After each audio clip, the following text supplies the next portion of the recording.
So as promised, we're ready to get going on the flanc sheathing. So I just wanted to mention something. So originally I had bought this, which is a pressure treated 3/4 of an inch plywood, but it doesn't have any tongue and groove. And again, I was kind of obsessed with making sure that I would never have moisture issue or mold. So I wanted to get everything pressure treated. Typically, flanc sheathing comes in tongue and groove so that the different sheet can kind of like connect one to each other and provide you with a sturdy flanc that's not going to creak or make any noises or move over time. And so after reading online, indeed, it would be a bad idea to use this because this doesn't have the tongue and groove. So I went ahead and ordered some actual tongue and groove flanc sheathing. So the drawback is that it is not treated, so I will have to protect it once installed because water will mess it up. This is not all lost.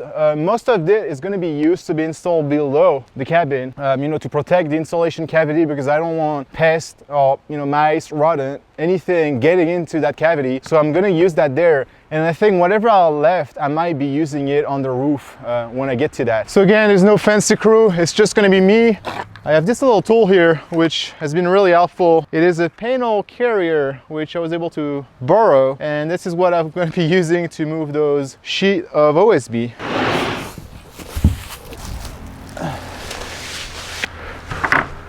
I mean, it's easier, but it's still just as heavy. And then you can go carry it like this. Oh man, this is heavy.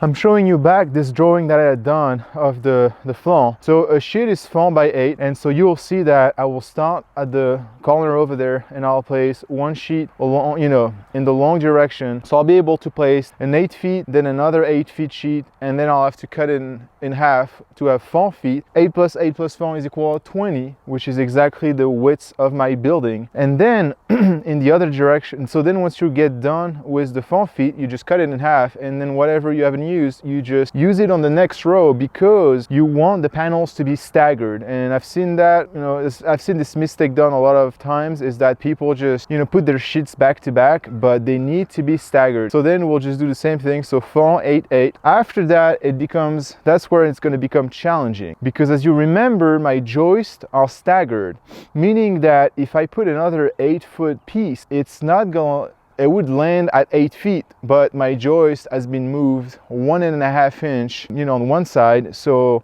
this is not going to work. So I'm going to have to cut this smaller so that it will fit exactly on the joist. And then after that, I can go with an 8 feet. And then here I will need a different distance as well, because since I've messed with this one will be different. So I've looked into it, you know, because I could have aligned the joist and, you know, I wouldn't have to mess with sheets. It would have been nice, you know, 8-foot pieces and 4-foot pieces. But then I actually looked at both options, and you know what? I came up with exactly the same total, which is 13 sheets, because, you know, I looked at everything and I figured out that even here, if I'm gonna cut a piece, you know, that's going to be bigger than 4 foot, I'm still going to end up being able to use those leftovers here on the last row. So all in all, even if I staggered my joist, I'm still going to use 13 sheets of OSB total. In addition of the actual OSB sheathing, we're going to use some subfloor glue, and this will go directly over the joist because the goal is to glue the subfloor down. And the reason for doing that is that it's going to make the connection much stronger, sturdier, and it's going to prevent the flancs from creaking and any sort of movements that we would not want. And I mean, you can see this is a gigantic, I don't even know what this is called, but anyway, it's much bigger than your average, you know, caulk size. And so for this reason, you will need an actual gun, a much bigger gun, which I didn't even know existed until I figured out that I needed something bigger. And so I picked one up yesterday at Lowe's. So in addition to the glue, we're going to obviously screw the panels down. So those are just deck screws. I know they're not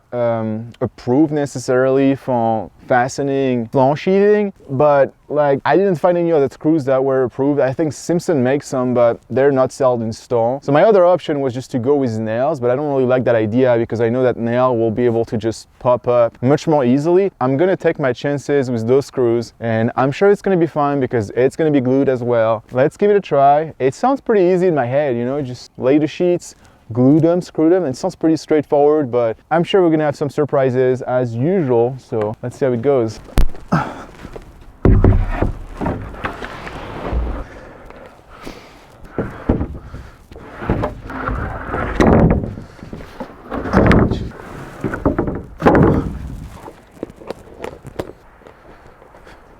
Yeah, I think I'm gonna lay another sheet here so that I have one to move around, just so that I have something to work on.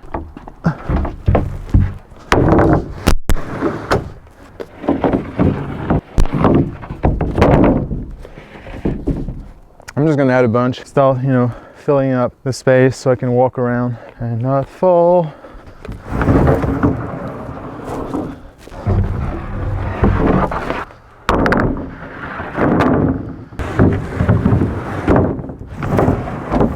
I got my glue loaded up. The good thing with this apparently is that it can work in weather 18 degrees to 120, which is great because it's probably 30 right now, 35. And then I'm gonna try and come here and not fall.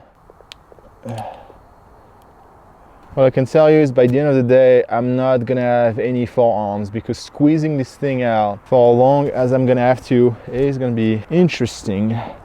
Oh. Okay, so here I put a bunch because that's that outer beam.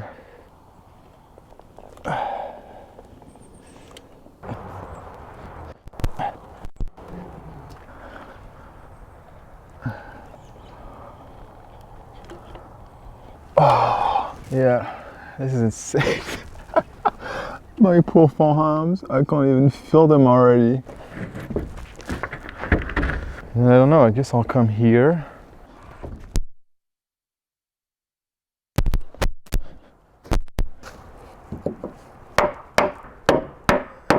The tongue part is on this side. Now you're gonna have to have the groove here, apparently, from what videos I've watched. As far as fastening goes, you have to follow a certain pattern, and that will depend on codes. But usually, typically, we're gonna space fastener on the edges at 6 inches, and then over those joists, we're gonna fasten those at 12 inches. To help me out, I'm probably gonna shoot some lines here, just so that I know where my joists are. 6, 12, where is it? 18, 24.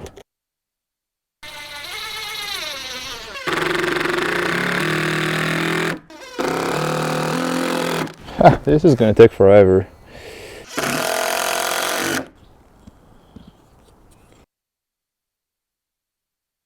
And then, so you're gonna have one here, obviously, and then 12 inch, one here, and then probably another one.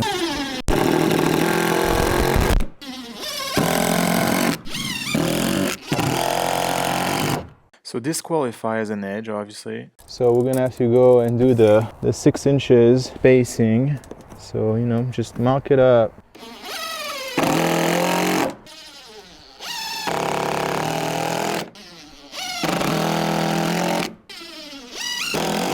So you want to do here the second part of where they're gonna kind of butt against each other.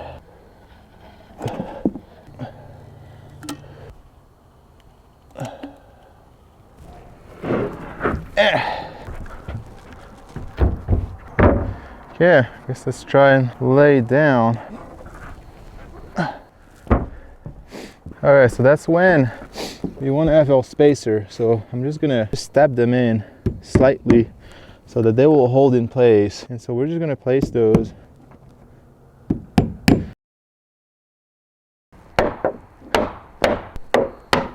So I'm a little off here, so just tap it in. So once it's nice and aligned, you just can go ahead and fasten it. So now this is pretty simple because I've already attached this one. I'm just matching. I don't have to do any more measurement or marking of the 6 inches. I can simply match it.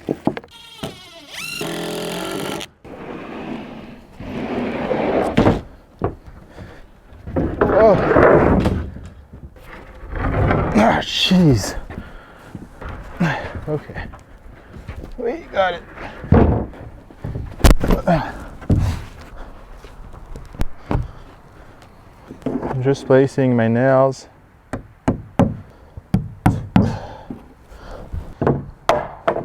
I've completely attached this side, and so now I'm just going to go ahead and cut this.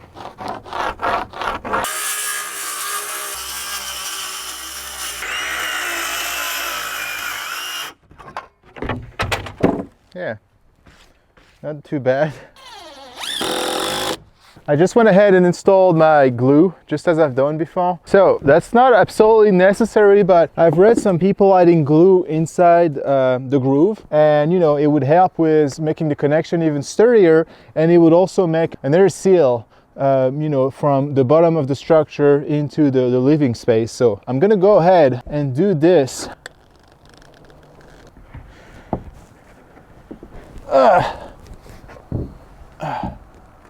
Something like that.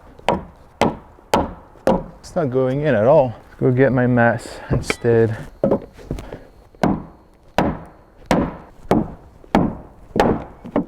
Okay, that's better. So I can go ahead and just fasten it as I've done for all the other ones so far. So I just wanted to show you something here. So now we're kind of transitioning to, you know, the second part of the cabin, and you can see that now we're going to be sitting on the joists that were offset. So the only difference now is that I'm placing this 8-foot sheet, and so I'm lining it up in the middle of my joist, and so then the only thing is that it's going to stick out on the outer edge. Let me show you. So that's it. The only thing that's going to happen here is that, you know, this is going to stick out, so I'll go back and cut it, and that's it. And so now I have one full 8 sheet, and then after that I will be able to put another 8 sheet, and then I'll cut whatever is needed at the end. So if your joists don't line up perfectly, it's not the end of the world. You just have to like make adjustment like those, which is really not that big of a deal.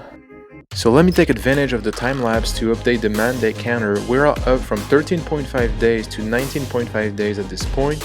Money wise, the last money counter was up to $48.75, and I have not really spent that much more ever since, and it is now up to $55.75. That's including the flange sheathing and the wind braces, as well as some miscellaneous items. So as you can see, I am finally done with the floor structure. We have everything installed, everything is braced properly, my joists are in place, the flange sheathing is in place. So now the next step is going to be to start building some walls, which are going to be obviously built flat and then raised up. I'm not gonna lie, I'm pretty anxious because we're just building higher and higher and higher, and I don't know how that's gonna go, but I don't know, I've never done a wall before, but I'm really looking forward to figuring it out and moving forward with this cabin. But I mean, look at this. I gotta say that this is pretty awesome that, you know, here's the floor structure. This is real. This is the cabin. So anyway, I will see you in the next episode where I will go ahead and try to find out how to put walls together. All right, bye.